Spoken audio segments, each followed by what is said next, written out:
I got so much motherfucking design on right now.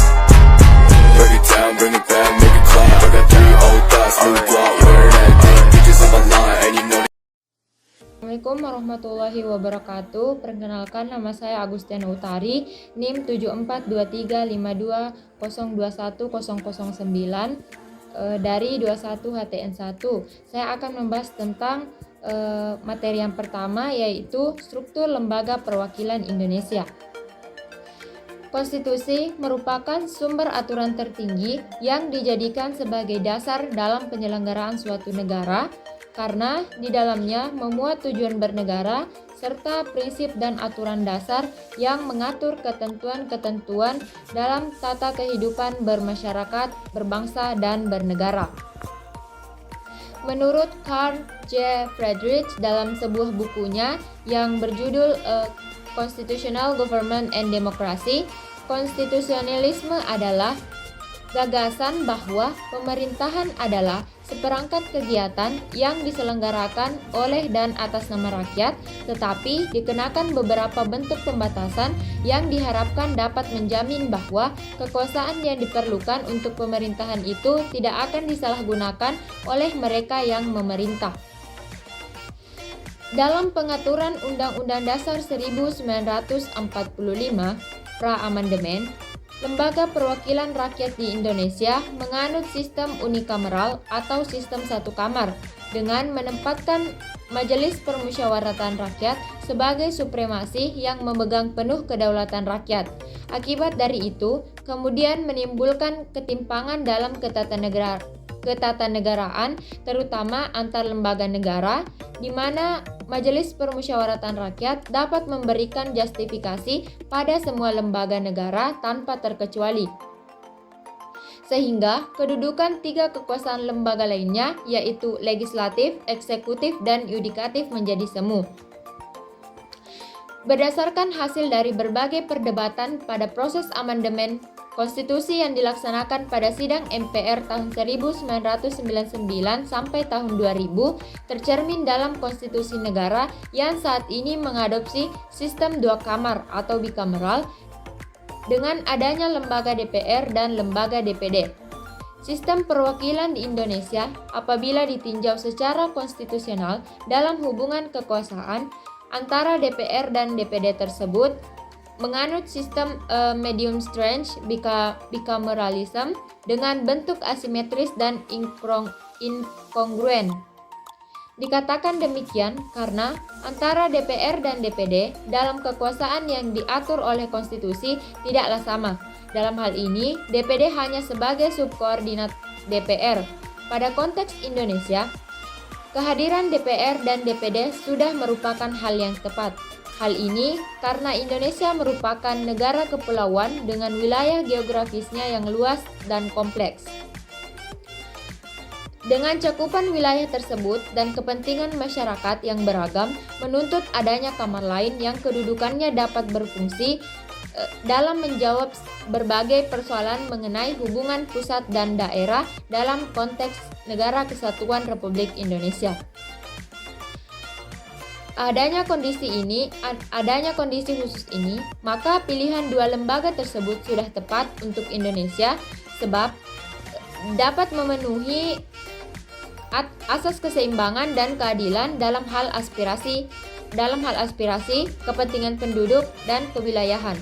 Dengan kehadiran bersama kedua lembaga perwakilan ini secara positif dapat menutup adanya peluang terjadinya dominasi dan kesewenang-wenangan oleh salah satu lembaga, misalnya DPR, dalam praktik perwakilan di Indonesia. Namun, dilihat dari perspektif pelaksanaan pembagian kewenangan antara DPR dan DPD dalam menjalankan kewenangannya di parlemen, maka dapat dikonstruksikan bahwa sistem parlemen Indonesia ternyata tidak menggunakan 2 kamar, tetapi justru menggunakan sistem 3 kamar atau tricameralism, yakni MPR, DPR, dan DPD. Hal tersebut diperlihatkan dengan adanya tugas dan wewenang yang berbeda dari ketiga lembaga tersebut.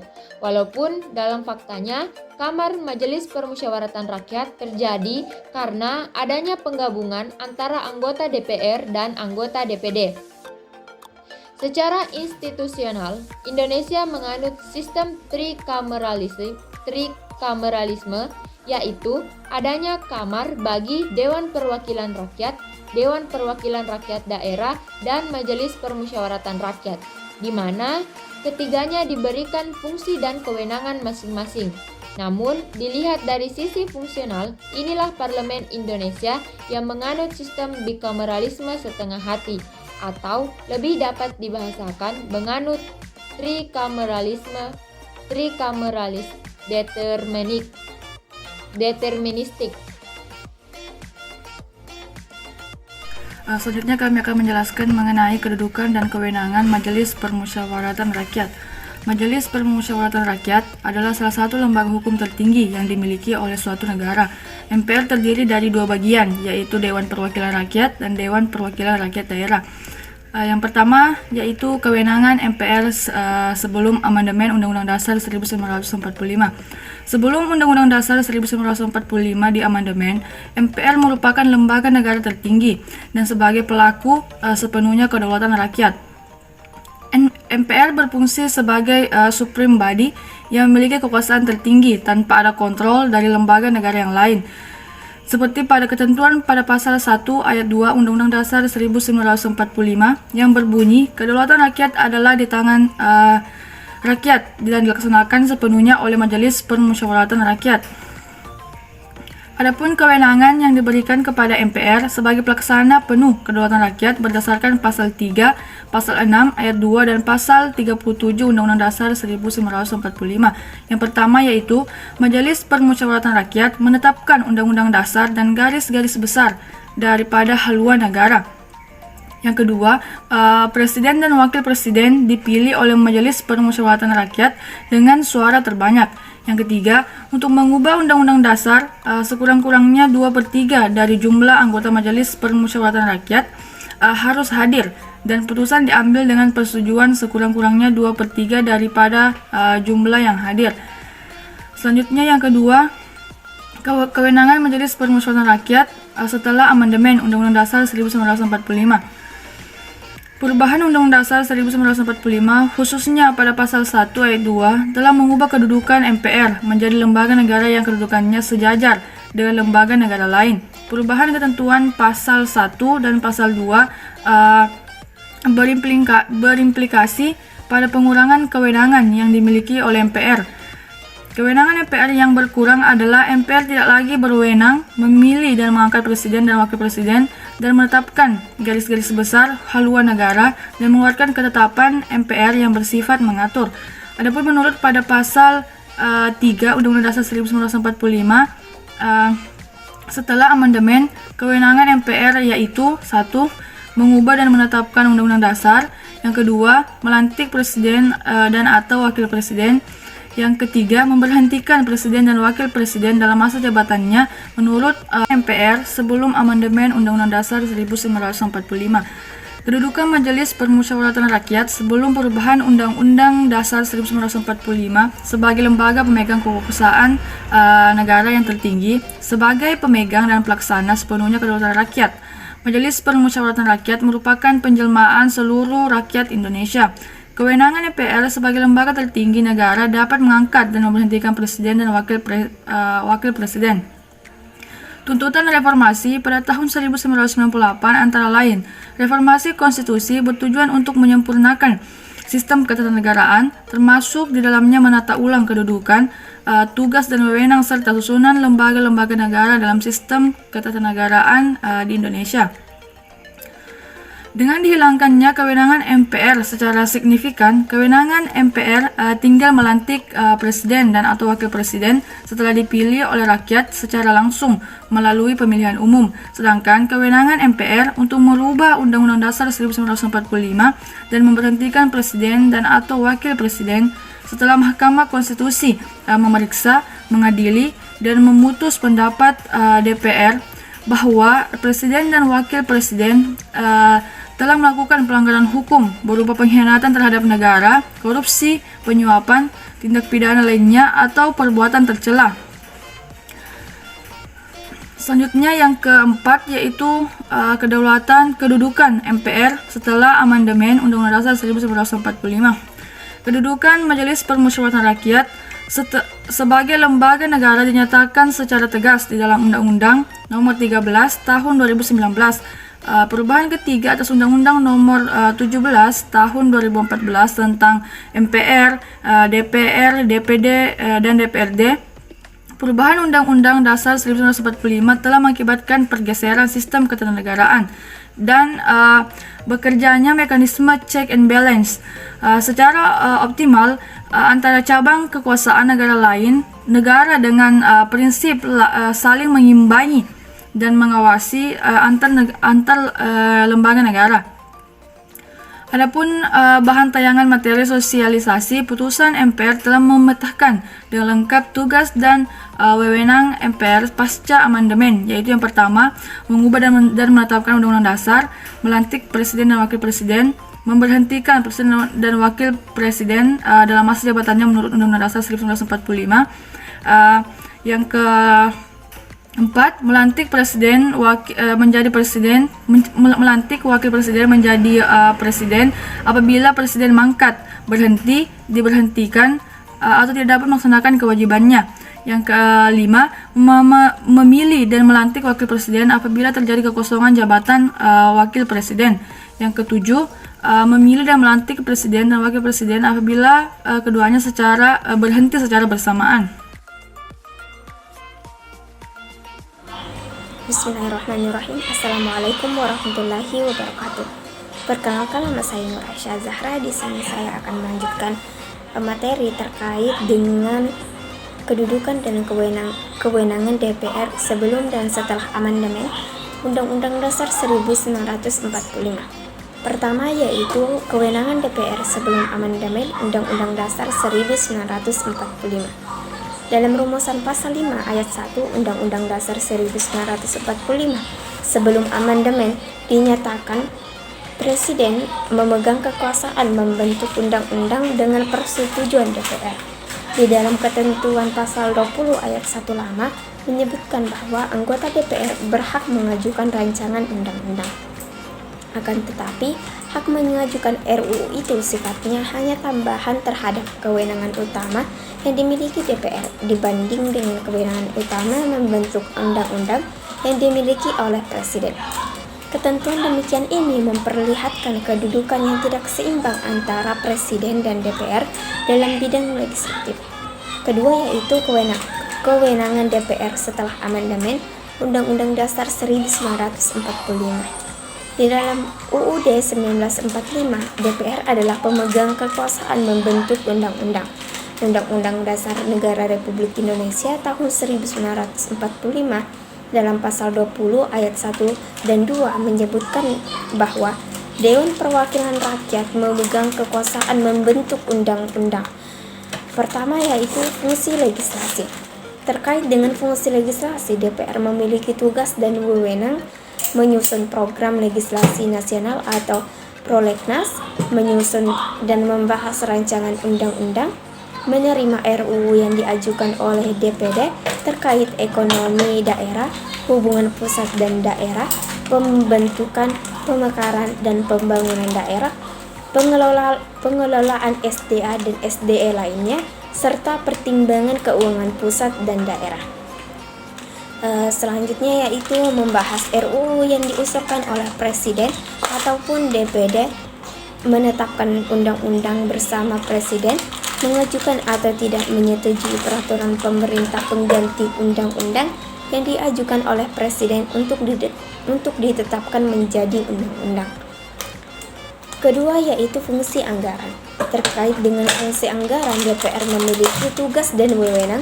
Pertama, memberikan persetujuan atas RUU tentang APBN yang diajukan oleh Presiden, memperhatikan pertimbangan DPD atas RUU tentang APBN dan RUU terkait pajak, pendidikan, dan agama.